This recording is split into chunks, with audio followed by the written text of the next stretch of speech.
Nicole, last month, Senator Lindsey Graham introduced a bill that would call for a national abortion ban. I wonder what you would say to voters who believe that if Republicans take the House and are in control of the House, there will be further changes to abortion laws in the state, in the country, and in the state. Well, as you know, the Supreme Court is allowing the states to decide for themselves. So I don't believe that bill will be coming up in the House. And I think that that should remain a state issue. I'd like to ask you a question. You have an ad claiming that Nicole Malliotakis is responsible for the death of women. Do you think that's a fair ad? So the ad, plain and simple, is tied to a vote that allowed for states to institute abortion bans.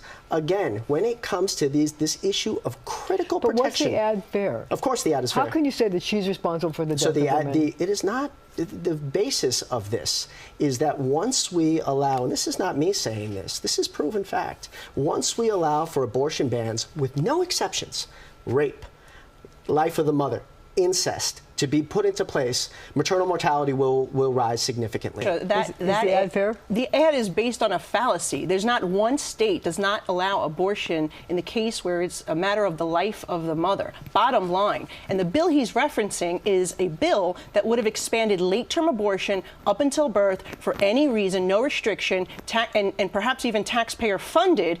And they were mimicking that off of New York's radical law. And that's the difference. See, I think there needs to be limits. That I do support the exceptions for rape, incest, and the life of the mother, despite what he says. And how dare you mansplain my position on this women's rights issue?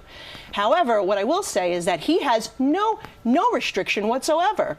In multiple questionnaires, he indicated that he supports a late-term abortion without restriction up until birth, taxpayer funded, no parental consent, and in Congress, he even voted to not provide a baby that survives an abortion medical care. So that's extreme and that's barbaric. Yes. This issue that is the only issue he wants to talk about, by the way, in the campaign, happens to be not an issue for anyone in the state of New York, because New York's law is so extreme and radical that you can have an abortion up until birth. And New York State's law even goes so much further that if a woman is assaulted and she loses her baby in a miscarriage, which is not her choice, there is no homicide charge anymore for the baby. In fact, the Queens District Attorney dropped the charges the very next day of a double homicide. A mother and the baby had to drop the charge for the baby because of Andrew Cuomo's late-term law, which my opponent supports.